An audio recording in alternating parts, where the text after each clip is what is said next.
నమస్తే, తెలుగు రాజ్యంకి స్వాగతం. నేను మీ సంధ్య. నీట్ పరీక్షకు సంబంధించి ఎన్ని ప్రకంపనలు రైజ్ అయ్యో మనందరికీ తెలిసిందే. ఈ నేపథ్యంలో కేంద్ర విద్యాశాఖ మంత్రి ధర్మేంద్ర ప్రధాన్ బాధ్యత వహిస్తూ రాజీనామా చేయాలి అంటూ అటు సోనం వాంగ్చుక్ నిరాహార దీక్ష చేస్తున్న నేపథ్యంలో అటు కేంద్రం దాన్ని భగ్నం చేయడము, అతన్ని ఆసుపత్రికి తరలించడము, ఆయనకు సపోర్ట్గా మేమున్నామంటూ కాక్రోచ్ జనతా పార్టీ అధ్యక్షుడు అభిజిత్ తెర మీదకి రావడంతో ఇప్పుడు ఈ అంశం చాలా పెద్ద ఎత్తున చర్చ జరుగుతోంది. దీంతోపాటు ఇవాళ వర్షాకాల పార్లమెంట్ సమావేశాలు ఒకవైపు కొనసాగుతుండగా పార్లమెంటును ముట్టడిస్తాము అంటూ వీరు చేసిన నిరసనల నేపథ్యంలో పర్మిషన్ లేదు అంటూ ఢిల్లీ జంతర్ మంతర్ వద్ద గందరగోళం నెలకొంది. ఏం జరుగుతోంది తెలుసుకునే ప్రయత్నం చేద్దాం. సీనియర్ పొలిటికల్ అనలిస్ట్ భరద్వాజ్ గారు మనతో ఉన్నారు. ఆయన మాటల్లో. భరద్వాజ్ గారు నమస్తే. నమస్తే అండి. చిలికి చిలికి గాలివానలాగా ప్రస్తుతము నీట్ పేపర్ లీకేజ్ అనేది మనం చూస్తున్నాము. ఇప్పుడు సోనం వాంగ్చుక్ని దీక్ష భగ్నం చెప్పేసి సరిపోతుంది అనుకుంటే అది కుదరదు అంటూ ఇప్పుడు అభిజిత్ తెర మీదకి రావడం ఎటు టర్న్ అయ్యే అవకాశం ఉంది? అంటే నిజానికి సోనం వాంగ్చుక్ ఆయన నిరాహార దీక్ష భగ్నం చేశారు అని అంటున్నారు, కానీ 20 రోజుల తర్వాత ఆ నిర్ణయం అయినా తీసుకుంది ప్రభుత్వం అనేది చూడాలి. అంటే 20 రోజుల పాటు ఒక మనిషి అన్నాహారాలు మానేసి ప్రభుత్వం మీద ఏం డిమాండ్ చేశాడు? ఆయన పెద్ద ఏది కోరకూడనదో లేకపోతే అప్రజాస్వామికమైన నినాదము ఇవ్వలేదు ఆయన. ఆయన జస్ట్ ఆయన కావచ్చు, కాక్రోచ్ జనతా పార్టీ కావచ్చు, ఒకటే మాట, ధర్మేంద్ర ప్రధాన్ రాజీనామా చేయాలి, అంతే, అంతకుమించి ఏమీ లేదు. నైతిక బాధ్యత వహించి అంటే ఈ జరిగినటువంటి లీకేజీల వలన అనేక మంది విద్యార్థులు బలవంతపు దీనికి పాల్పడ్డారు. వాళ్ళు బలవన్ మరణాలకు పాల్పడటం వలన దానికి ఏదో ఒక జస్టిఫికేషన్ ఉండాలి కదా. మీరు నైతిక బాధ్యత వహించండి. చాలామంది తల్లిదండ్రులు చల్లడిల్లిపోతున్నారు, ఏమిటి పరిస్థితి అర్థం కాక. కనుక పోటీ పరీక్షల నిర్వహణలో జరిగిన లోపాలకి మీరు నైతిక బాధ్యత వహించాలి కదా విద్యాశాఖ మంత్రిగా. అసలు మీరు బెల్లం కొట్టిన రాయిలాగా నిమ్మకు నీరెత్తినట్టు ఉంటే ఎలా కుదురుతుంది అని మాత్రమే అడిగారు తప్ప ఇంకేదో కోరికలు కోరలేదు వాళ్ళు. ఈ దేశంలో విద్యా వ్యవస్థని మొత్తాన్ని ఎందుకు కార్పొరేటైజ్ చేస్తున్నారు అని వాళ్ళు అడగట్లేదు. ఈ రోజు వరకు వాళ్ళ డిమాండ్స్లో అది లేదు. అలాగే ఈ కార్పొరేట్ విద్యా వ్యవస్థల వలన లీకేజీల వ్యవహారాలు ఎక్కువ అవుతున్నాయి అనే విమర్శ ఉన్నప్పటికీ దాన్ని కూడా వాళ్ళు క్వశ్చన్ ఎజెండాలోకి తీసుకురాలేదు. చాలా డెమోక్రటిక్గా, చాలా పద్ధతిగా వాళ్ళు ఇంకా ఈ దేశంలో ప్రజాస్వామ్యం ఉంది అని నమ్ముతున్న పద్ధతిలోనే చాలా చిన్న డిమాండ్, అంతకు మించి వాళ్ళు ఇంకేమీ మాట్లాడటం లేదు. కనీసం ఆ డిమాండ్ కూడా అంగీకరించే పరిస్థితుల్లో ప్రభుత్వాలు లేవు అనేది. ఆయన రిజైన్ చేయలేదు, కనీసం ప్రధాని స్పందించలేదు, దాని మీద ఒక ప్రకటన లేదు పార్టీ నుంచి, భారతీయ జనతా పార్టీ నుంచి కావచ్చు, లేకపోతే ఎన్డీఏ నాయకత్వం నుంచి అయినా ఒక ప్రకటన వచ్చి ఉండాలి. అది కూడా రాలేదు. ఇవేవీ లేకుండా అలా కాలయాపన చేసి 20 రోజుల తర్వాత దేశవ్యాప్తంగా రకరకాల చోట్ల దీనికి సంబంధించిన క్యాండిల్ ర్యాలీసో మరొక ర్యాలీసో జరుగుతున్నాయి. కాబట్టి ఆ ప్రెజర్లో నుంచి ఏం చెయ్యాలి, మనం అతన్ని జస్ట్ లోపల పెట్టేస్తే సరిపోతుంది అరెస్ట్ చేసి, నిజానికి ఫ్లూయిడ్ ఎక్కించినా చాలు అని కొంతమంది ఆ ఆందోళనని సమర్థిస్తున్న వాళ్ళు కూడా అనుకున్నారు. అంటే అతనికి ఏదైనా కాకూడనిది జరిగితే ఆ నిందని ఆందోళనకారుల మీద వేయటానికి వాళ్ళు ప్రయత్నం చేస్తున్నారు అని భావించి కనీసం అరెస్ట్ చేస్తే బాగుంటుంది అని కోరుకున్న వాళ్ళు ఉన్నారు. ఫైనల్గా అదే జరిగింది. ఆయన్ని తీసుకెళ్ళి అరెస్ట్ చేసి ఫ్లూయిడ్లు ఎక్కించటం కూడా చాలామంది ఆందోళనకారులు అంతర్గతంగా కోరుకున్నదే. చివరికి అది జరిగింది. ఆ బాధ్యతని ఇప్పుడు అభిజిత్ స్వీకరించాడు. తను కూర్చున్నాడు, నిరాహార దీక్షకి కూర్చున్నాడు. దీంతో పాటు పార్లమెంటు ముట్టడి అంటే ఇది ఒక రకంగా గుడ్డి దర్బారులో దీపం వెలిగించటం లాంటిది, చెవిటి దర్బారులో టముకేసి విషయం చెప్పడం లాంటిది. ఆ ప్రయత్నం చేద్దామని వీళ్ళు ర్యాలీ పెట్టారు. ఆ ర్యాలీని మేము ఎంటర్ కానివ్వమని చెప్పి వాళ్ళు అడ్డుకున్నారు. అంటే 3 అంచెల భద్రతా ఏర్పాట్లు చేస్తున్నామని నిన్న పార్లమెంటరీ వ్యవహారాల మంత్రి ప్రకటించాడు ఆల్రెడీ. అవును, సమావేశాలు నడుస్తున్నాయి కాబట్టి వాళ్ళ నుంచి స్టార్ట్ కాబట్టి. అవును, అంటే 3 అంచెల అంటే పర్టికులర్గా వీళ్ళ ర్యాలీని దృష్టిలో పెట్టుకుని ఏర్పాట్లే అవి. ఈ భద్రతా వలయాలని ఛేదించుకుని పార్లమెంట్ సమీపానికి వెళ్ళి వినిపించాలి అనుకున్నారు వీళ్ళు. ఆ ప్రయత్నాన్ని అడ్డుకున్నారు. దానికి అనుమతి రద్దు చేశారు. అనుమతి లేదు దానికి. అనుమతి కోసం వీళ్ళు ప్రయత్నం చేశారు కానీ వాళ్ళు అనుమతించలేదు. అయినప్పటికీ వీళ్ళు వెళ్ళడానికి ట్రై చేశారు, అడ్డుకున్నారు. లాఠీచార్జ్ కూడా జరిగింది. కొంతమందికి గాయాలు అయినాయి ఈ లాఠీచార్జ్ కార్యక్రమంలో భాగంగా. అంతిమంగా ప్రభుత్వం అంటే లోపల వాళ్ళ ధైర్యం ఏంటంటే పార్లమెంటు లోపల కూడా దీనికి సంబంధించి ఎవరో ప్రశ్నిస్తారు అనేటువంటి భయం లేకపోవడం ప్రభుత్వానికి. ఓకే. ఆ భయం లేకపోవడానికి కారణం ఏంటంటే ఇండియా కూటమిని నడిపిస్తున్నటువంటి కాంగ్రెస్ పార్టీ నుంచి దీని మీద ఇప్పటివరకు ప్రాపర్ స్పందన లేదు. రాహుల్ గాంధీ గారు ఈ కాక్రోచ్ జనతా పార్టీ మూవ్మెంట్ మీద కావచ్చు, లేకపోతే నీట్ లీకేజ్ మీద కావచ్చు, ఈ జరుగుతున్న వ్యవహారాలు ధర్మేంద్ర ప్రధాన్ మొండిగా వ్యవహరించడం పట్ల, ప్రభుత్వం అతన్ని ప్రొటెక్ట్ చేసుకోవడానికి అనుసరిస్తున్న పద్ధతి పట్ల కనీసపు ప్రకటన కూడా కాంగ్రెస్ పార్టీ నుంచి, రాహుల్ గాంధీ నుంచి రాలేదు. దీన్ని కేంద్ర ప్రభుత్వం అడ్వాంటేజ్గా తీసేసుకుని ఎలాగూ పార్లమెంట్లో ఇది ప్రస్తావనకి రాని అంశం కాబట్టి మనం 4 కొడితే తప్పేమిటి అన్న ధోరణిలో వెళ్తున్నారు వీళ్ళ మీద. ఆ వెళుతున్న ప్రాసెస్లో ఇప్పుడు వినిపిస్తున్న లేటెస్ట్ న్యూస్ ఏంటంటే నడ్డా గారితో ఒక 2-3 మీరు ప్రతినిధుల్ని పంపించండి, నేను మాట్లాడతాను అని ఒక కబురు వచ్చినట్టుగా ఒక వార్త. ఇప్పటివరకు ప్రభుత్వం వైపు నుంచి అధికారిక ధృవీకరణ లేదు దీనికి, కానీ కాక్రోచ్ జనతా పార్టీకి ఒక కబురు వచ్చినట్టుగా వాళ్ళు చెప్తున్నారు.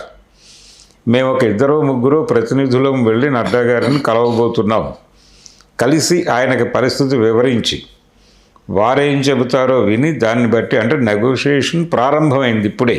ఓకే. ఇది ఎటువైపు అయినా టర్న్ తీసుకోవచ్చు. ఇప్పటి వరకు కూడా ఇది జంతర్ మంతర్కి పరిమితమై నడుస్తోంది కానీ నిజానికి దీనికి మద్దతుగా దేశవ్యాప్తంగా ప్రతి చోట నిరసన దీక్షలు మొదలై ఉండవలసింది. అసలు ఇక్కడ దీనికి ప్యారలల్గా మిగతా రాష్ట్రాల్లో ఇక్కడ మీరు అన్నట్టు పెద్ద ఎత్తున డిస్కషన్ కావచ్చు, అంటే మనది కాదు కదా మనకి ఎందుకులే అన్న ఇదే ఆ ధోరణే పార్టీలకు కూడా ఎక్కువ కనిపిస్తుంది. అవును, ఎవరు పట్టించుకోవట్లేదు. ఇదేదో స్టూడెంట్ సెక్టార్ గొడవ అన్నట్టుగా వెళ్ళిపోతున్నారు కానీ విద్యార్థుల భవితవ్యంతో ఆడుకుంటున్నారు. విద్యా వ్యవస్థలో జరుగుతున్నటువంటి దారుణాలు, ప్రైవేటు విద్య పెరిగిపోవడం, కార్పొరేట్ విద్య పెరిగిపోవడం, విద్య కాస్ట్లీగా మారిపోవడం, ఈ కాస్ట్లీగా మారిపోవడంతో స్కూల్ ఫీజులు బర్డెన్ అయిపోయి ప్రపంచం చాలా కష్టాల్లో ఉంది. అప్పులు తెచ్చి ఆ అప్పులు తీర్చలేక ఈఎంఐలు కట్టలేక నానా కష్టాలు పడుతున్నటువంటి తల్లిదండ్రులు ఇవేవి పట్టడం లేదు వాళ్ళకి. కనుక ఎందుకు ఇలా జరుగుతోంది? మీరు ప్రభుత్వ విద్యా వ్యవస్థను ఇప్పుడు తెలంగాణలోనే ఇప్పుడు ఉన్నటువంటి స్కూళ్ళల్లో మెజారిటీ స్కూళ్ళని తీసేస్తానని ఓపెన్గానే చెప్పాడు ఆయన. అంటే అక్కడేమీ రిజల్ట్ రావడం లేదు, కార్పొరేట్ స్కూళ్ళకి వెళ్ళిపోతున్నాయి ర్యాంకులన్నీ. కాబట్టి మనం కూడా ఫీజు రీఎంబర్స్మెంట్ లాగా ఈ ఎడ్యుకేషనల్ రీఎంబర్స్మెంట్ స్కీమ్ పెట్టేసి, అదే ఫీజు రీఎంబర్స్మెంట్ అదే ఇంజనీరింగ్ కాలేజీలకు ఇస్తున్నారు, అదే మనం వీళ్ళకి కూడా ఇద్దాం, పేదలకు కూడా ఇచ్చేసి నెమ్మదిగా వాళ్ళని అక్కడికి పంపించేస్తే సరిపోతుంది అన్న టోన్లో మాట్లాడాడు మొన్న రేవంత్ రెడ్డి గారు. అంటే ఈ ఉన్నటువంటి 10-15 గ్రామాలకు ఒక కార్పొరేట్ స్కూల్ బ్రాంచ్ పెట్టేసి అక్కడ ఈ పిల్లల్ని చదివించేసి వాళ్ళకే కొంత గ్రాంట్ ఇచ్చేస్తే ఈ టీచర్లకు జీతాలు, రిక్రూట్మెంట్లు, ఈ గోలంతా ఉండదు కదా అన్న దిశగా ప్రభుత్వాలు వెళ్ళిపోతున్నాయి. ఓకే. 27,000 స్కూళ్ళ మూసివేత నిర్ణయం తీసేసుకున్నాడు ఆయన. ఇన్ని జరుగుతున్నా వీటిని ఎవరు అంటే విద్యారంగంలో జరుగుతున్న దారుణాల గురించి ఎవరూ మాట్లాడట్లేదు. అంటే ఎంత నైరాశ్యం ఉంది, ఎవరినెవరు పట్టించుకోవటం లేదు. విద్యా వ్యవస్థ మీద ఆధారపడి ఉంది ఈ దేశము, ఈ ప్రపంచము అని అనుకోవడం లేదు. చదువు లేకపోతే అలా పిల్లలు ఏమైపోతారు అని కూడా ఎవరు ఫీల్ అవ్వట్లేదు. అటువంటి మన దాకా రావట్లేదు కదా అని ఒక ఫీలింగ్ సార్. అంతే. ఇప్పుడు ఎలాగో అంటే జనాలు కూడా ఇప్పుడేం ఉద్యమాలు చేసినా దాంట్లో పార్టిసిపేట్ చేసినా వచ్చే మార్పు ఏమి ఉంటుంది, ఆ 10 రోజులకి ఆ నెల రోజులకి డిస్కషన్ తప్పితే తర్వాత మళ్ళీ ఫ్లోటింగ్లో అది కొట్టుకుపోవాల్సిందే కదా అన్నట్టు కామన్ మ్యాన్ ఫిక్స్ అయిపోయారు. అంటే దాన్ని ఎదుర్కోగలము అనేటువంటి ధైర్యం లేదు వీళ్ళకి. ఆ స్థైర్యం కల్పించే ప్రయత్నం రాజకీయ పార్టీలు కలగజేయటం లేదు. అవన్నీ సరెండర్డ్. అంటే దాదాపు అన్ని రాజకీయ పార్టీలని ఏదో పద్ధతిలో లొంగ తీసేసుకున్నారు వాళ్ళు.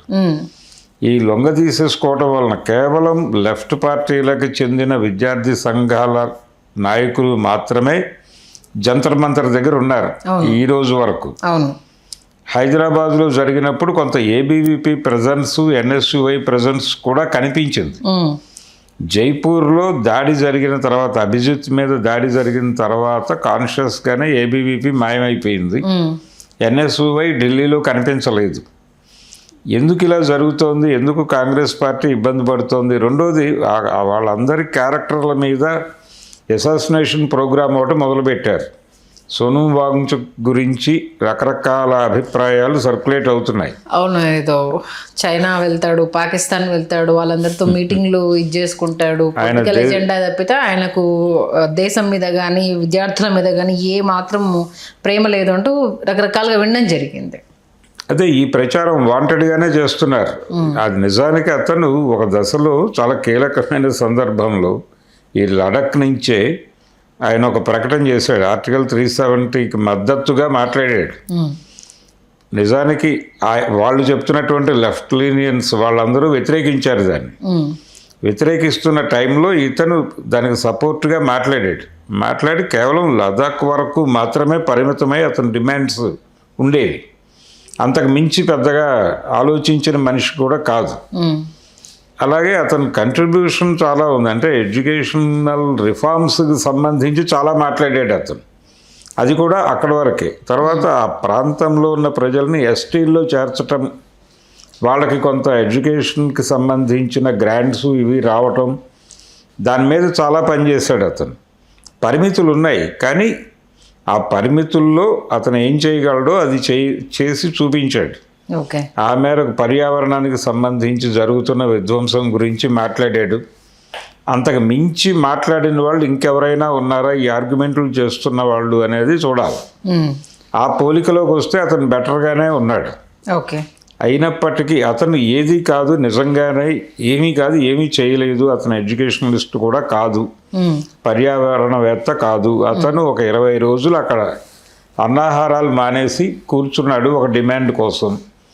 కేవలం ధర్మేంద్ర ప్రధాన్ అనే వ్యక్తి రాజీనామా చేయాలి, తన శాఖలో జరిగిన అవకతవకలకి నైతిక బాధ్యత వహించి రాజీనామా చేయమని 20 రోజుల పాటు అన్నాహారాలు మానేసి అక్కడ కూర్చున్నాడు. దానికి కథ సంబంధించి మీరు మాట్లాడాల్సింది, సమాధానం చెప్పాల్సింది. అది మానేసి ఆయన చిన్నప్పుడు 5వ తరగతిలో కాపీ కొట్టాడు, ఈ గోలంతా ప్రపంచానికి ఎందుకు?